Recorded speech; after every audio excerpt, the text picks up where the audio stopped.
Oke Ustadz, banyak banget ya ternyata cara-cara untuk menjadi ayah yang keren. Ya, Dan itu sebenarnya mudah. Mudah sekali. Mudah dibaca, dilakuinnya. Mudah mendengarnya, ya, mudah menerimanya, bener. Tinggal praktiknya. Nah, prakteknya terkadang suka banyak godaan. Ya, ini bukan dari saya sih, mungkin dari para ayah gitu ya. Ya.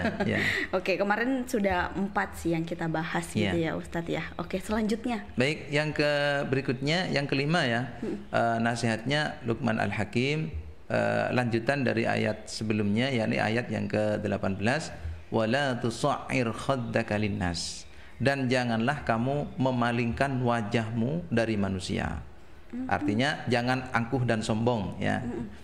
Wala tamshi fil ardi maraha, dan janganlah kamu berjalan di muka bumi dengan angkuh. Innallaha la yuhibbu kulla mukhtalin fakhur.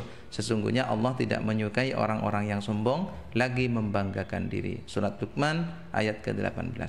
Jadi nasihat Luqman ini Mbak Kiki ya, yang pertama adalah kita tidak boleh sombong ya.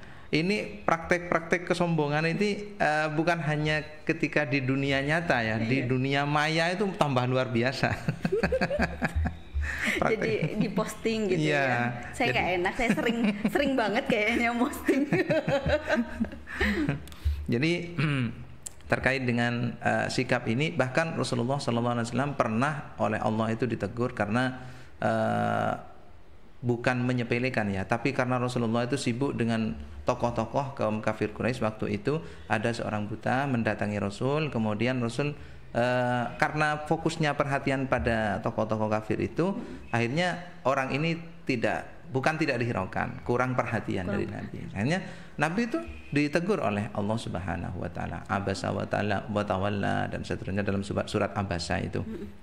Nah, ini oleh Luqman Al-Hakim disampaikan pada anaknya, "Nak, kamu kalau di dunia ini tidak boleh memalingkan wajah ketika ada orang misalnya ngajak bicara, misalnya apa, dengan sombongnya kita acuh tak acuh gitu ya. Ini harus dihindari. Wala tamshi fil ardi maraha, dan kamu jangan berjalan di muka bumi dengan angkuh. Angkuh itu kalau kita bahasakan satu contoh ya, misalnya kaum mak-mak ya yang kita mama saya dong berarti. Mama ya, misalnya pakai perhiasan. Itu kan sebetulnya kalau pakai kerudung itu kan perhiasannya mestinya di dalam. Iya dong. Kan? Iya sekarang tapi, ada zamannya. Iya, tapi ada orang yang pakai hijab perhiasannya di luar gitu. Tujuannya apa itu semua gitu kan? Tujuannya apa itu semua? Kemudian kalau misalnya lagi beli perhiasan baru, biasanya kalau ngomong itu biasanya sering-sering ini ya menunjuk-nunjukkan. Iya kan aku gini gitu ya. Iya. Ini tahu banget loh Ustadz loh. Nah, itu termasuk bagian dari angkuh. Jadi berjalan ini maksudnya bukan hanya orang yang berjalan di muka bumi dengan berjalan melangkahkan kaki, tapi dia mengarungi kehidupan ini, perjalanan dalam kehidupannya. Itu harus menghindari sifat angkuhnya itu. Orang sombong dan sifat sombong dan sifat angkuh ini bisa menjangkit ke siapa saja Mbak Kiki ya, termasuk ustadz. Bisa sombong karena ilmunya, itu ujian itu. Kemudian orang kaya bisa sombong dengan hartanya. Kemudian karena rupa ya, dia bisa sombong karena merasa wah paling ganteng, paling cantik gitu ya. Jadi kan menyepelekan yang lain. Padahal pada intinya semuanya itu adalah karunia dari Allah. Kalau Allah mau cabut sekarang sudah nggak ada. Gitu ya. Kemudian juga bisa menjangkit sombong ini pada seseorang yang punya kedudukan. Ya, karena kedudukannya, misalnya kedudukannya sebagai apa dalam sebuah pengurus, misalnya jadi ketua, gitu ya. Itu sudah mulai. Saya ini kan ketua, tinggal nyuruh-nyuruh aja, ndak pernah kerja. Yang kerja gampang kalau gitu dong berarti jadi ketua. Iya. Nah, ini bisa menjangkit siapa saja. Maka kita harus menghindari sifat ini. Maka ketika kita menanamkan pada anak, kita kasih contoh Fir'aun itu ya. Kasih contoh pada anak-anak kita itu Fir'aun. Innallaha la yuhibbu kulla mukhtalin fakhur. Allah itu tidak menyukai orang-orang yang sombong. Karena Allah tidak suka, pasti akan dihancurkan. Fir'aun itu bala tentaranya begitu kuat, cuma dikirimi belalang. Ya. Kemudian dia kaya raya, tapi semuanya ditenggelamkan di lautan, sama tentaranya, sama hartanya, semuanya, kedudukannya musnah. Ya. Itulah bahwasanya Allah itu tidak menyukai orang-orang yang sombong. Ini harus ditanamkan pada anak-anak kita supaya kalau besar nanti sifat ini dia sudah antisipasi. Karena kan sifat sombong, sifat angkuh ini sebetulnya bukan karakter asli manusia, tapi sewaktu-waktu muncul gitu. Nah, supaya ini tidak muncul, ya kita harus antisipasi supaya tidak muncul. Kita tekan kesombongan itu. Jadi sebenarnya ada di dalam diri masing-masing manusia gitu ya, Ustadz ya. Tergantung bagaimana kita mengendalikan. Bisa nggak untuk nekan? Kalau nggak bisa nekannya pasti muncul kan gitu. Iya. Itu ya pelajaran juga gitu ya bagi kita semuanya. Oke. Ya termasuk saya juga, kita kan belajar bersama lah dalam kehidupan ini. Kita intinya semua terus belajar menata diri ya. Menata diri untuk menjadi hamba Allah yang Allah ridhoi.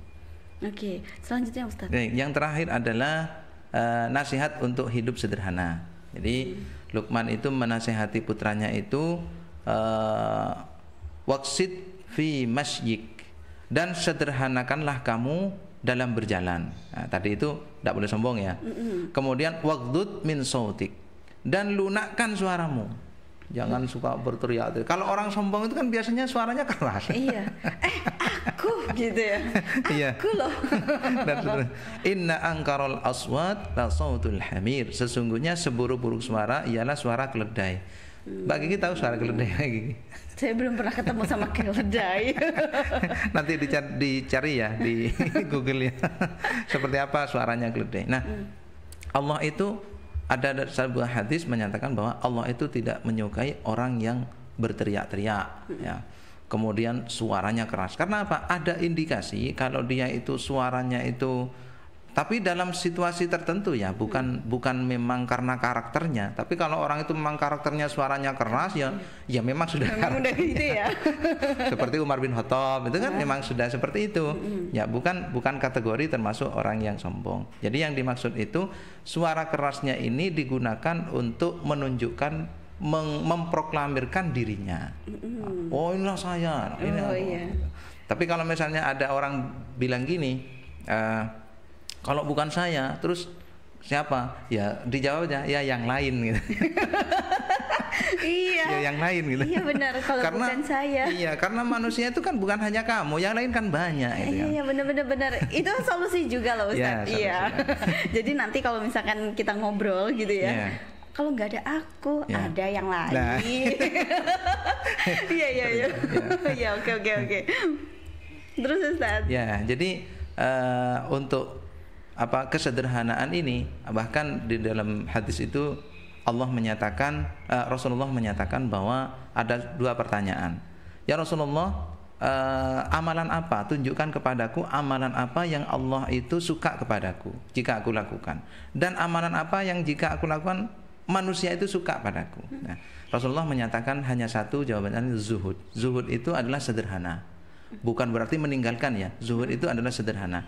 Kalau orang ini dalam kehidupan dunia dia menyederhanakan diri, tidak merumit-rumitkan. Karena lawan kata dari sederhana itu kan rumit. Nah, ya disederhanakanlah dunia ini. Artinya jangan terlalu rumit urusan dunia. Urusan akhirat itu harus lebih diutamakan. Perbanyaklah menghambakan diri kepada Allah. Maka Allah itu akan mencintainya. Kemudian zuhudlah terhadap sesuatu yang dimiliki manusia. Satu contoh, ada orang punya mobil. Ya kita harus zuhud, kita harus bersikap sederhana, legowo toh mobilnya dia gitu. Tapi kebanyakan orang dia itu karena ndak merasa ndak memiliki, akhirnya jengkel. Iya. Kan lucunya lagi, kenapa dia jengkel? Memang itu bukan miliknya. Nah, maka dari situ mestinya dia itu fokus pada dirinya, zuhudlah terhadap apa yang dimiliki oleh orang lain. Jangan sampai kita merasa iri dan yang lainnya. Kemudian dalam hadis yang lain Rasulullah menyatakan, lihatlah orang yang berada di bawah kita. Unduru wa man asfala minkum. Kemudian wala tanduru ila man huwa fawqakum, dan janganlah lihat orang yang ada di atas kita. Kenapa? Karena itu akan menyebabkan kita menyepelekan rezeki karunia yang sudah Allah kasihkan kepada kita ini dengan luar biasa. Seperti itu, Magi. Jadi intinya yang terakhir ini kita harus sederhana gitu ya, Ustadz ya. Meskipun kita punya harta yang berlimpah, tetap aja kita harus sederhana gitu ya. Oke.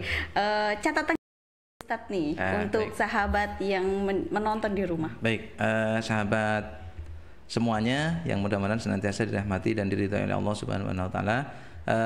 Dari keenam nasihat ini kalau kita rangkum itu intinya adalah bagaimana kita itu mau menjadi orang yang baik, terutama seorang ayah menjadi ayah yang keren. Jadilah ayah yang keren itu dengan berpanduan pada Al-Quran, karena memang muara kehidupan kita itu hanyalah pada Allah Subhanahu wa taala. Nah, Allah sudah ngasih petunjuk berupa Al-Quran. Rajin-rajin belajar Al-Quran. Barakallahu fiik. Terima kasih Ustadz.